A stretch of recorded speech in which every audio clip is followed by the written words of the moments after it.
Hello बच्चों। आज हम लोग ह्यूमन फिजियोलॉजी मतलब मानव कार्की के बारे में हम लोग पढ़ेंगे। ह्यूमन फिजियोलॉजी मानव कार्की।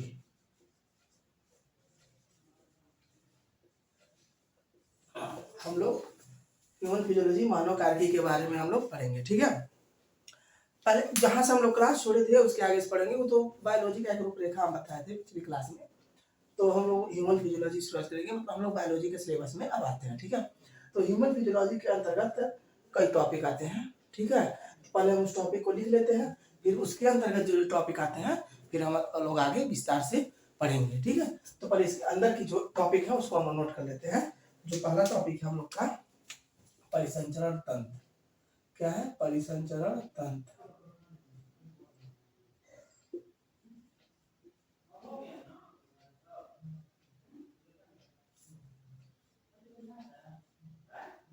परिसंचरण तंत्र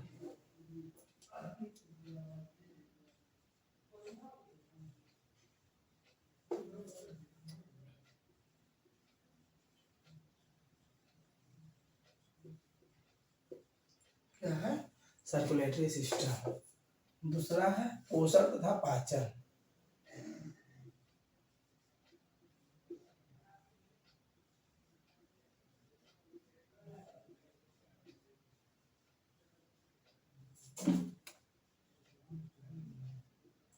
पाचन तंत्र। वो दूसरा क्या है? पोषण तथा पाचन तंत्र, न्यूट्रिशन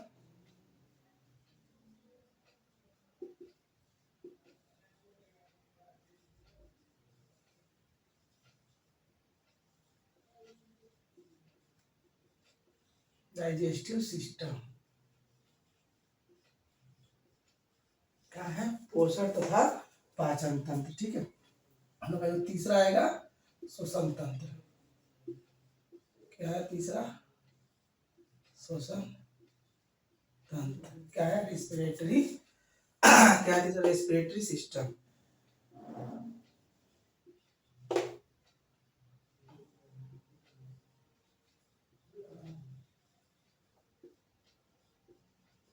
क्या हम लोग का तीसरा? Respiratory system.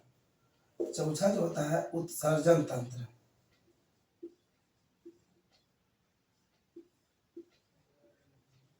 क्या है हम लोग का? उत्सर्जन तंत्र, एक्सलेटरी सिस्टम।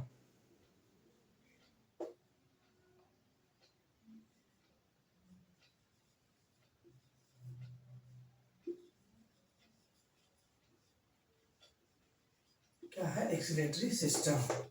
उसके बाद पांचवा आता है प्रजनन तंत्र।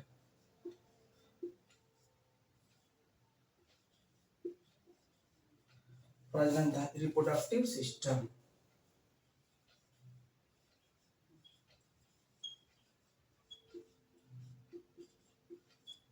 Reproductive system. उसके बाद हम लोग का छठवां आता है अंतःस्रावी तंत्र।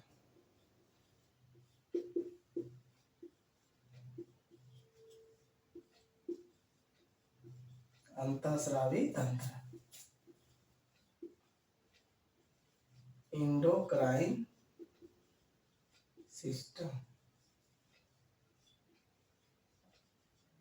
ठीक है। उसका हम लोग का सातवां आता है प्रतिरक्षा तंत्र। क्या आता है हम लोग का? इसका आता है क्या? प्रतिरक्षा तंत्र, नर्वस सिस्टम। नर्वस सिस्टम, ठीक है। इसका हम लोग का आठवां आता है तंत्रिका तंत्र। नहीं, नर्वस सिस्टम नहीं होता है। प्रतिरक्षा तंत्र होता है, इम्यून सिस्टम होता है।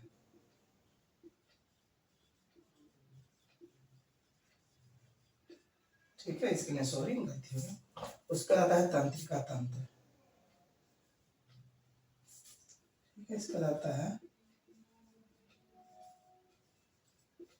तंत्रिका तंत्र। इसका जो होता है नर्वस सिस्टम होता है।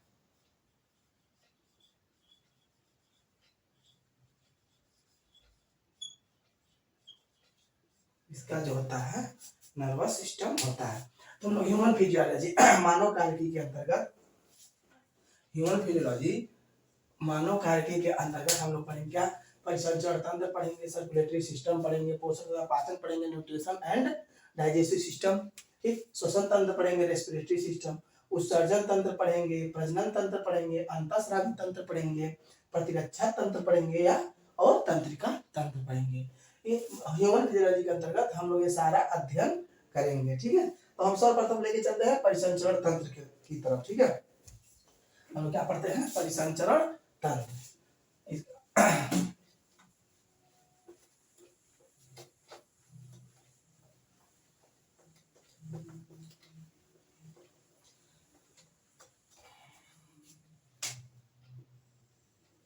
हम लोग क्या पढ़ेंगे, परिसंचरण तंत्र।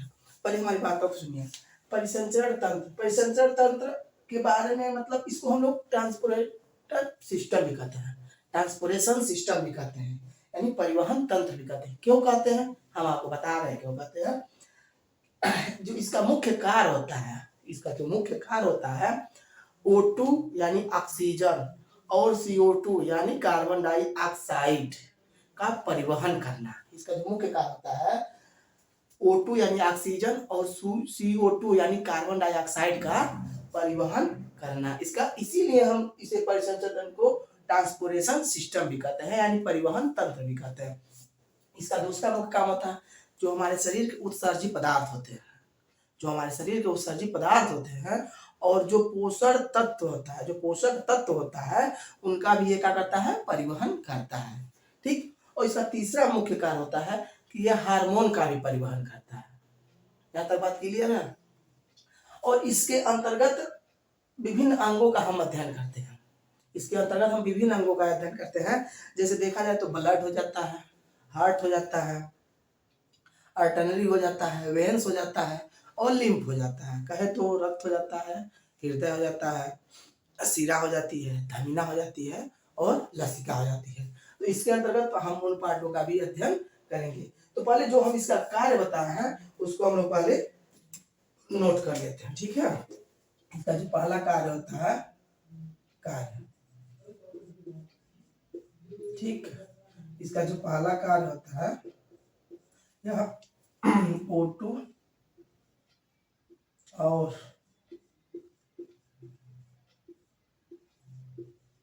CO2, समझ में आ रहा है ना, O2 और CO2 यानी ऑक्सीजन और कार्बन डाइऑक्साइड का परिवहन करना।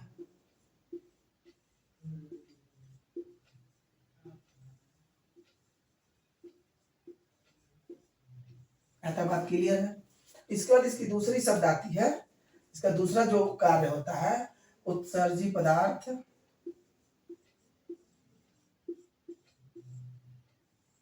उत्सर्जी पदार्थ और पोषक तत्व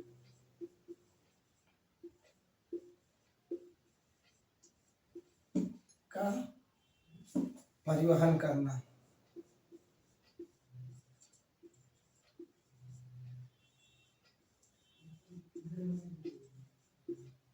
ठीक, इसका तीसरा जो मुख्य कार्य होता है, यह हार्मोन का भी परिवहन करता है। क्या करता है, हार्मोन का भी परिवहन करता है।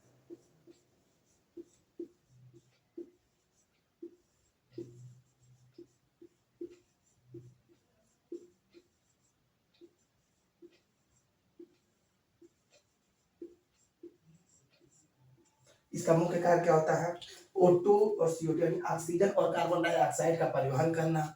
उसका उत्सर्जित पदार्थ और पोषक तत्वों का परिवहन करता है और हार्मोन का भी यह क्या करता है, परिवहन करता है। तो हम साइड जा रहे हैं, इसको नोट करिए, स्क्रीनशॉट ले लीजिए।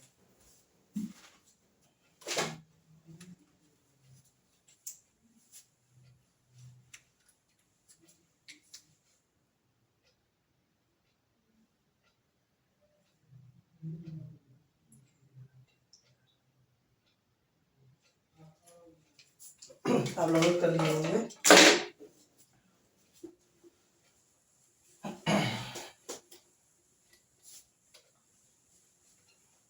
हम लोग आगे बढ़ते हैं। जो परिवहन तंत्र है, परिवहन तंत्र के अंदर हम बताएं कि इसके अंदर निम्नलिखित अंगों का अध्ययन करते हैं। ठीक है, पहले उस अंगों को लिख लेते हैं। तो परिवहन तंत्र के अंदर हम पहला जो अंग है उसको अगर देखा जाए तो पहला होता है ब्लड। क्या होता है? ब्लड यानी रक्त। दूसरा होता है हार्ट यानी हृदय। ठीक। और तीसरा होता है वेन्स यानी सीरा। और जो चौथा होती है आर्टनरी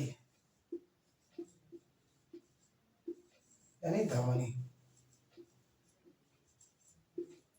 जो पांचवा होता है लिम्फ। लिम्फ मतलब लसिका। ठीक। हम लोग इसके अंदर ब्लड का अध्ययन करेंगे, हार्ट का अध्ययन करेंगे, वेन्स का अध्ययन करेंगे, आर्टरी का अध्ययन करेंगे और लिम्फ का यानी रक्त का अध्ययन करेंगे, हृदय का अध्ययन करेंगे, सीरा का अध्ययन करेंगे, धमनी का अध्ययन करेंगे। वैसा इसको आप लोग नोट कर लीजिए। उसका हम ब्लड शुरू करते हैं।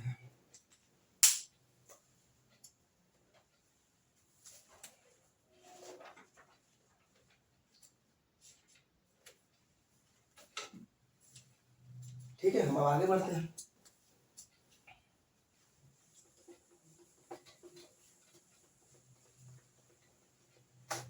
जो इसका पहला है ब्लड यानी रक्त। रक्त रक्त के बारे में यानी खून, अगर आम भाषा में तो खून। आप लोग ब्लड के बारे में कुछ न कुछ तो जानते होंगे, जरूर जानते, नहीं कुछ जानते होंगे तो इतना तो जानते होंगे कि जो ब्लड है इसका रंग लाल होता है। इतना तो आप जानते ही होंगे। ठीक है, लेकिन हम लोग पहले शुरुआत से पढ़ेंगे।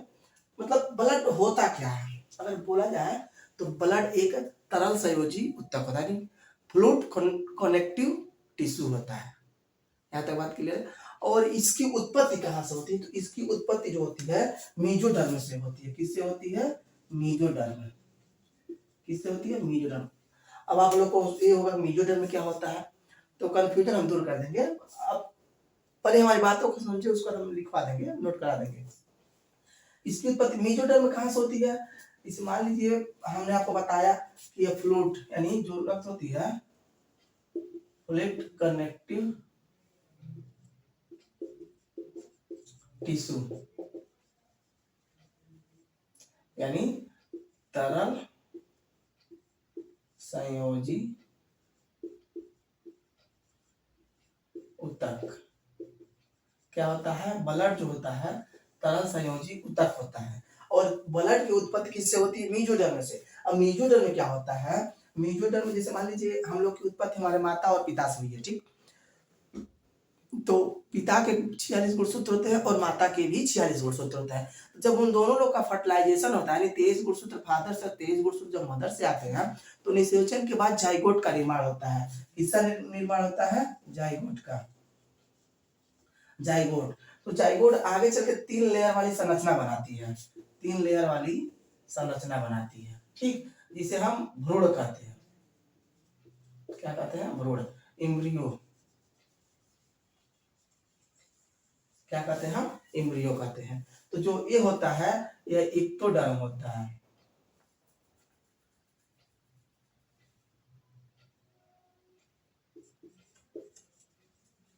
एक्टोडर्म होता है और ये मेसोडर्म होता है। यही मेसोडर्म होता है। यही मेसो एक्टोडर्म एक्टोडर्म होता है और ये मेसोडर्म होता है और ये इंडोडर्म होता है। ठीक है, तो मेसोडर्म यहीं से हम आपको बता दे रहे हैं, यहीं से जो होता है ब्लड का निर्माण होता है। तो हम इसको नोट करा देते हैं पहले।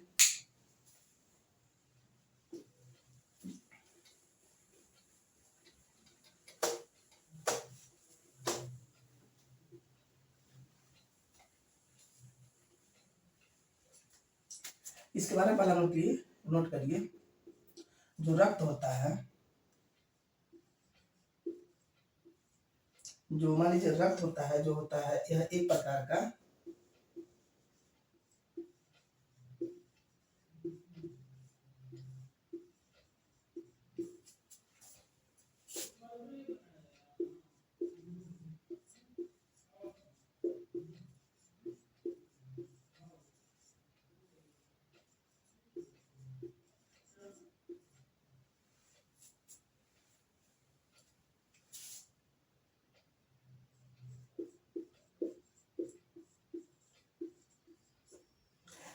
रक्त एक प्रकार का तरल संयोजी उत्तक होता है, कहे तो फ्लूइड, फ्लूइड कनेक्टिव टिश्यू, ठीक, फ्लूइड कनेक्टिव टिश्यू होता है। ठीक, यहाँ तक क्लियर है। उसके बाद अगला टर्म आता है, इसकी उत्पत्ति कहाँ से होती है? इसकी उत्पत्ति मेजोडर्म से होती है। देखिए इसकी उत्पत्ति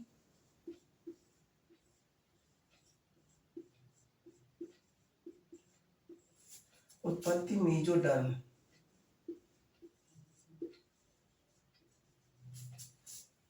मेजोडर्म से होती है।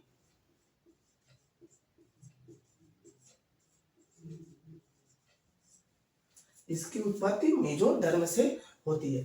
तो एक काम करिए, आप लोग इसको नोट कर लीजिए, हमारे जहाँ इसके साथ ले लीजिए। उसके बाद हम मेजोडर्म के बारे में एक डायग्राम बना के हम आपको समझा देते हैं, ठीक है।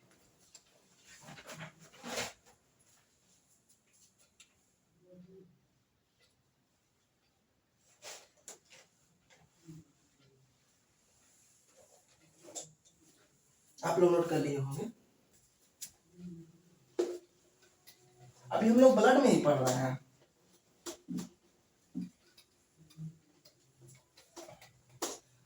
इसको मिटा दे रहा है, लेकिन ब्लड ही रहेगा।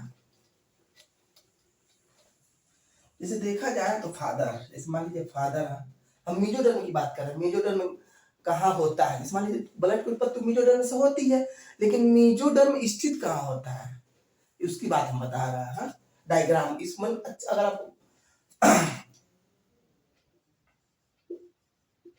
मान लीजिए फादर है और ये मदर है, ठीक है, मदर है, तो फादर के कितने गुणसूत्र होंगे? 46 गुणसूत्र,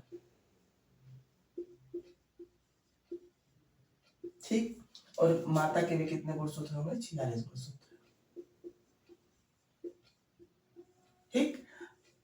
तो जब फर्टिलाइजेशन होगा यानी निषेचन, जब निषेचन होगा तो 23 गुणसूत्र इधर से और 23 गुणसूत्र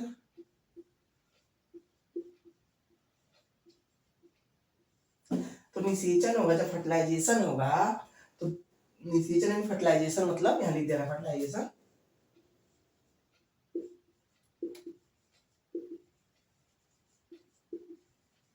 जब फर्टिलाइजेशन होगा यानी निषेचन होगा तो निषेचन के बाद जाइगोट बनता है। फर्टिलाइजेशन के बाद क्या बनता है? जाइगोट बनता है।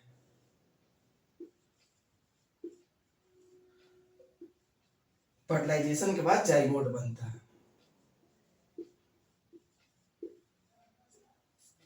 फर्टिलाइजेशन के बाद क्या बनता है? जाइगोट बनता है। तो जाइगोट कुछ समय बाद, जैसे जाइगोट के बाद मान लीजिए जाइगोट बनता है, तो जाइगोट के बाद, जाइगोट के बाद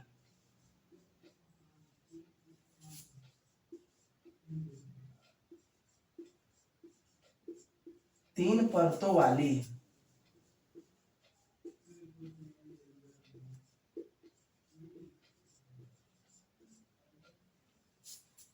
संरचना बनती है।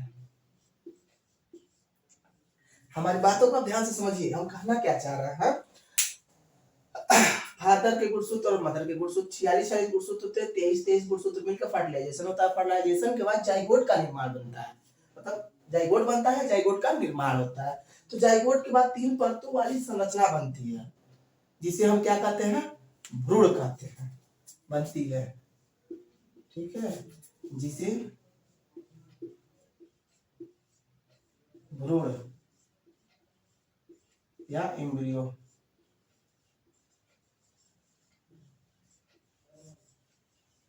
या एम्ब्रियो कहते हैं।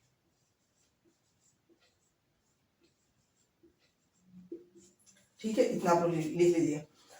उसके बाद से हम इसके बाद यहाँ बना दे रहे हैं डायग्राम। तो 3 परतों वाली संरचना जिसे हम भ्रूण कहते हैं। तो 3 परतों वाली संरचना कैसी बनती है उसके बारे में हम बता रहे हैं। ये हम डायग्राम बता दे रहे हैं आपको।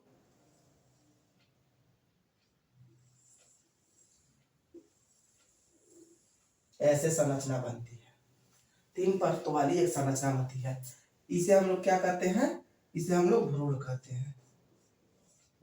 भ्रूण यानी एम्ब्रियो, इसे हम लोग एम्ब्रियो कहते हैं। जो ए होता है, जो मतलब ये जो परत होती है इसे एक्टोडर्म कहते हैं। इसे हम लोग क्या कहते हैं? एक्टोडर्म। ठीक, और इसे क्या कहते हैं? मीजोडर्म। ठीक, और इसे हम लोग क्या कहते हैं? एंडोडर्म। ठीक, आप यहाँ तक बात कीजिए मीजोडर्म कहाँ था, और यहीं से ये जो मीजोडर्म है यहीं से जो होती है ब्लड की उत्पत्ति होती है। ठीक है, इसको आप लोग बना लीजिए, हम साइड हो जाना, स्क्रीनशॉट ले लीजिए।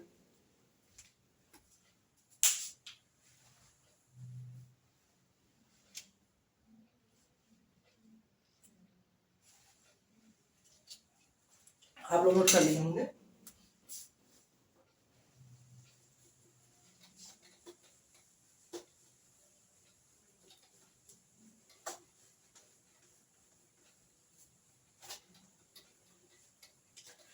और आप लोग को तो पता ही होगा कि खून मतलब ब्लड का रंग, खून का रंग या रक्त का रंग लाल होता है।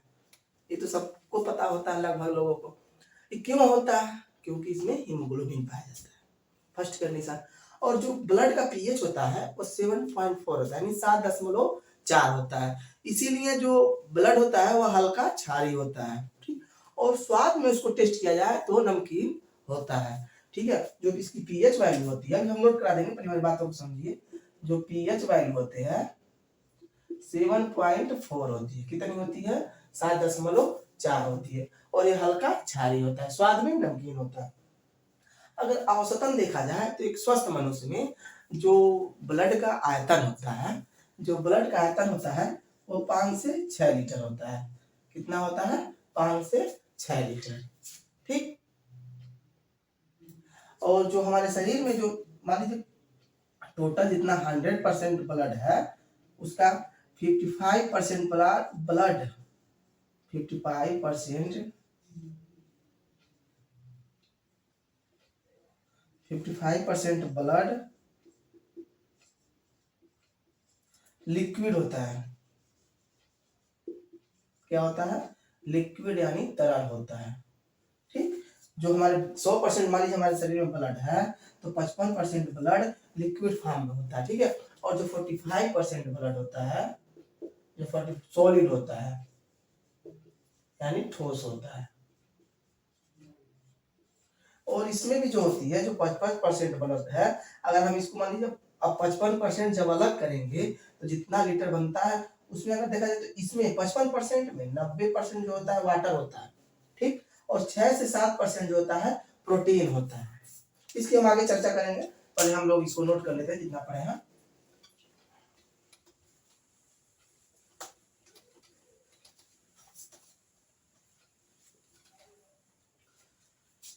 देखिए ब्लड का रंग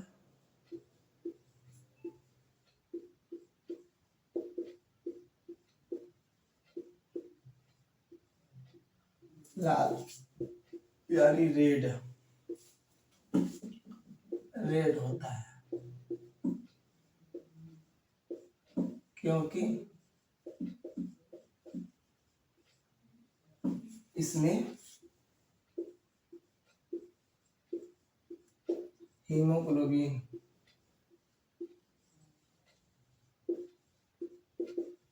हीमोग्लोबिन पाया जाता है।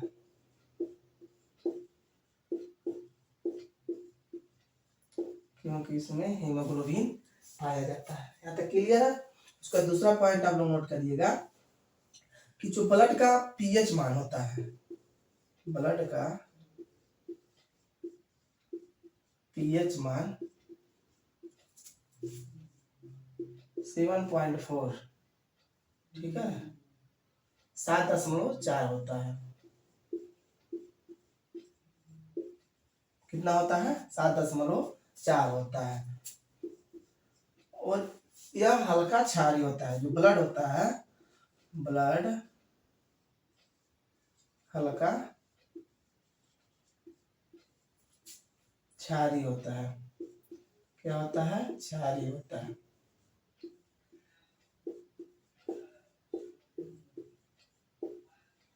ठीक। और स्वाद में देखा जाए, अगर हम लोग स्वाद में देखें तो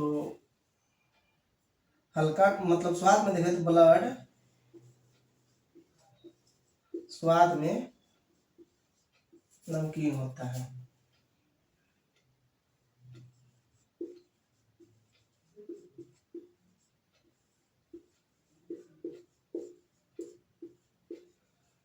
क्या होता है? स्वाद में नमकीन होता है। इतना आप लोग नोट करें, हम साइड जा रहे हैं या स्क्रीनशॉट ले लीजिए, फिर उसके बाद हम लोग आगे बढ़ते हैं।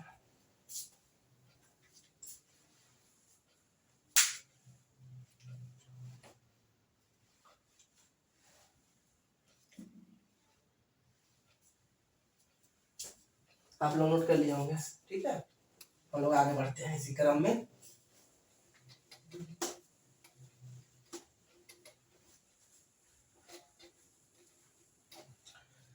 उसके बाद जो हम बताए थे कि जो स्वस्थ मनुष्य में जो हमारे ब्लड का आयतन होता है वो 5 से 6 लीटर होता है। तो इसको हम नोट करते हैं। स्वस्थ मनुष्य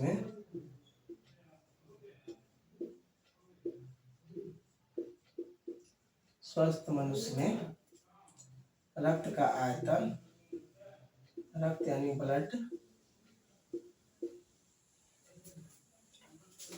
ब्लड का आयतन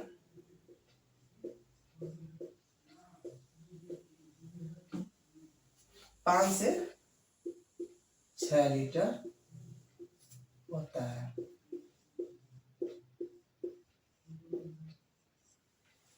यहाँ तक बात आपको क्लियर है? ठीक। उसके बाद अगला पॉइंट नोट करिए।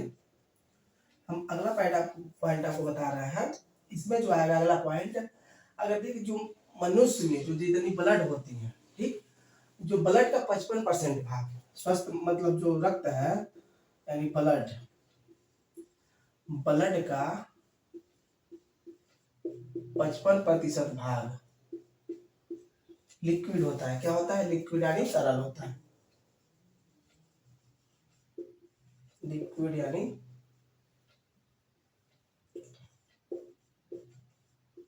तरल होता है।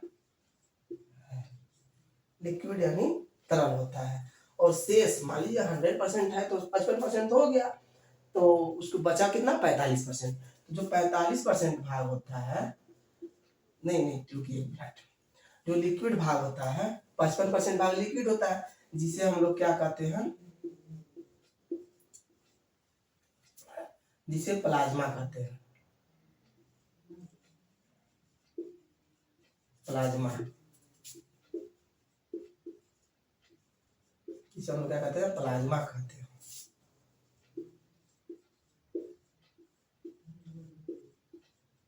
ठीक।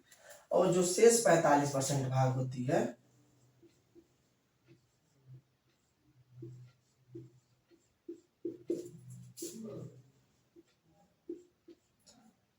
सॉलिड, सॉलिड यानी ठोस होती है।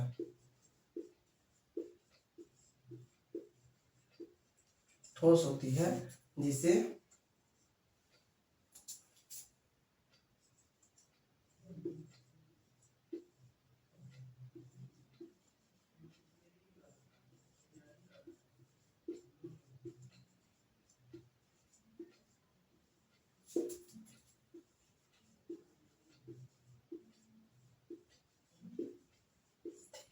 तो हम लोगों ने क्या पढ़ा ब्लड के बारे में?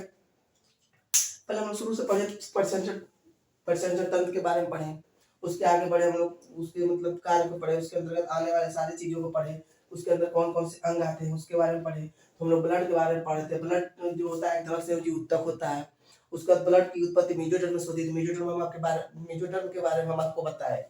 उसके बाद हम लोग आगे बढ़े तो उसका पीएच वैल्यू हम लोग जाने, उसका स्वाद जाने। उसका हम लोग स्वस्थ मनुष्य में जो ब्लड का आयतन था 5 से 6 लीटर होता है, और जो ब्लड का 55% यानी ह्यूमन बॉडी में जितना भी ब्लड पाया जाता है उसका जो 55% भाग होता है वो तरल मतलब लिक्विड फॉर्म में होता है, ठीक, जिसे प्लाज्मा कहते हैं। ठीक, उसका शेष जो 45% भाग होता है वो क्या होती है? सॉलिड यानी ठोस होती है। ठीक, जिसे हम रक्त कणिकाएं कहते हैं, ब्लड सेल्स कहते हैं। ठीक है, इसको आप लोग नोट कर लीजिए, हम साइड जा रहे हैं।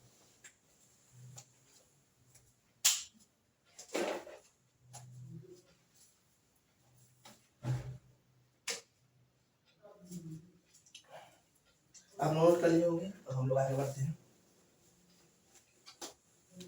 55% ब्लड जो लिक्विड होता है यानी तरल होता है, और 45% जो होता है ठोस होता है यानी सॉलिड होता है। ठीक है, तो 55% में क्या क्या पाया जाता है? 45% में क्या क्या पाया जाता है? कितने प्रकार के होते हैं? तो जो हम लोग का डब्ल्यूबीसी आरबीसी प्लेटलेट होते हैं वो इसी भाग में पाए जाते हैं, 45% में ही वो होते हैं। ठीक है, तो हम पहले इसको देख लेते हैं कि बस हम आपको समझाने के लिए बता रहे हैं, इसको नोट मत करिएगा, इसको हम डायग्राम के माध्यम से आपको लिखवा देंगे, हम आपको नोट जरूर करवा देंगे, इसको लिखेगा मत, इसको हम समझाने के लिए बता रहे हैं। इसमें जो होता है 90% वाटर, 90% वाटर पाया जाता है। ठीक है, और 6 से 7% प्रोटीन पाया जाता है। क्या पाया जाता है? 6 से 7% क्या पाया जाता है? प्रोटीन पाया जाता है। इसमें पोषक तत्व भी पाए जाते हैं, इसमें पोषक तत्व भी पाए जाते हैं।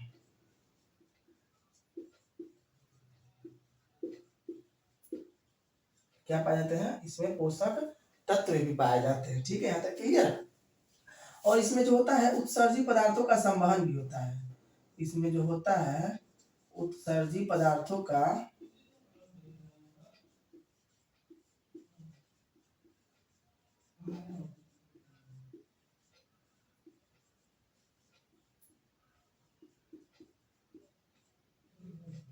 इसमें उत्सर्जी पदार्थों का क्या होता है?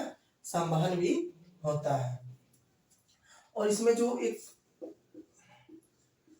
इसमें अस्कंदन पदार्थ पाए जाते हैं। अस्कंदन पदार्थ मतलब इसे मान लीजिए हमको जब चोट लगती है तो ब्लड निकल जाते हैं, तो ब्लड को थक्का बनाने का जो काम करती है पदार्थ उसे अस्कंदन पदार्थ कहते हैं।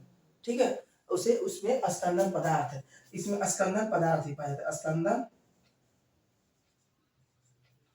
पदार्थ वो कौन कौन होते हैं? प्रोथ्रम्बिन,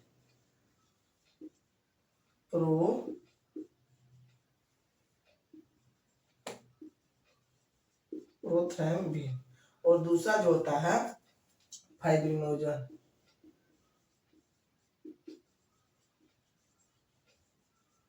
जो दूसरा होता है वो फाइबर। ये दो अस्कंदन पदार्थ पाए जाते हैं जो ब्लड को थक्का जमाने का कार्य करते हैं। और इसमें छठवां क्या पाया जाता है? इसमें जो पाया जाता है एक प्रति अस्कंदन पदार्थ होता है जो अस्कंदन को मतलब कह सकते हैं कि मतलब क्लॉटिंग बनने से रोकता है, ब्लड में थक्का बनने से और रोकता है, उसे हम लोग हिपैरिन कहते हैं। क्या कहते हैं? हिपैरिन। उसे हम लोग क्या कहते हैं? हिपैरिन। इतनी बातें समझ में आ गई? जो 50% जो होता है लिक्विड उसमें 90% वाटर पाया जाता है, 6 से 7% प्रोटीन पाया जाता है, पोषक तत्व भी पाए जाते हैं, उत्सर्जी पदार्थों का संवहन भी होता है, अस्कंदन पदार्थ क्लोटिंग क्लोटिंग पदार्थ भी पाए जाते हैं। क्या पाए जाते हैं? क्लोटिंग पदार्थ, प्रोथ्रम्बिन और फाइब्रिनोजन भी पाया जाता है। और एक प्रति अस्कंदन पदार्थ क्या होता है? प्रति अस्कंदन पदार्थ,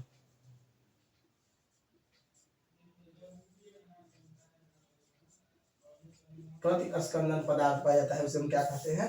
हिपैरिन। उसके बाद हम लोग इसमें आते हैं, तो मान लीजिए इसके बारे में हम जान लें। उसका हम लोग इसमें पहला आता है एरिथ्रोसाइट। यह 3 प्रकार का होता है। पहले तो ये देख रहे हैं 3 टाइप, क्योंकि यह ठोस होता है, क्योंकि यह ठोस होता है। तो पहला जो होता है एरिथ्रोसाइट,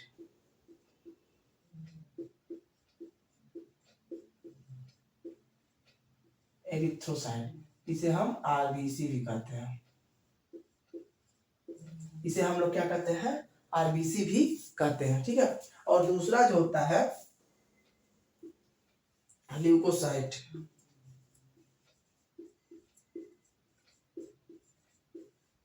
दूसरा जो होता है ल्यूकोसाइट इसे हम लोग डब्ल्यूबीसी कहते हैं, ठीक। जो दूसरा होता है ल्यूकोसाइट इसे हम लोग क्या कहते हैं, ल्यूकोसाइट होते हैं। ये ल्यूकोसाइट दो प्रकार का होता है, पहला होता है ग्रेनुलर, ग्रेनुलोसाइट,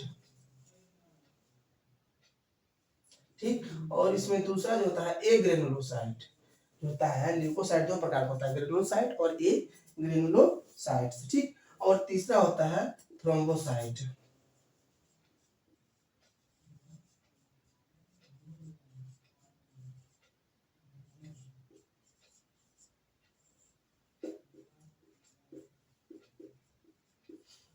जो तीसरा होता है थ्रोम्बोसाइट होता है। इसे हम लोग ब्लड प्लेटलेट भी कहते हैं, ब्लड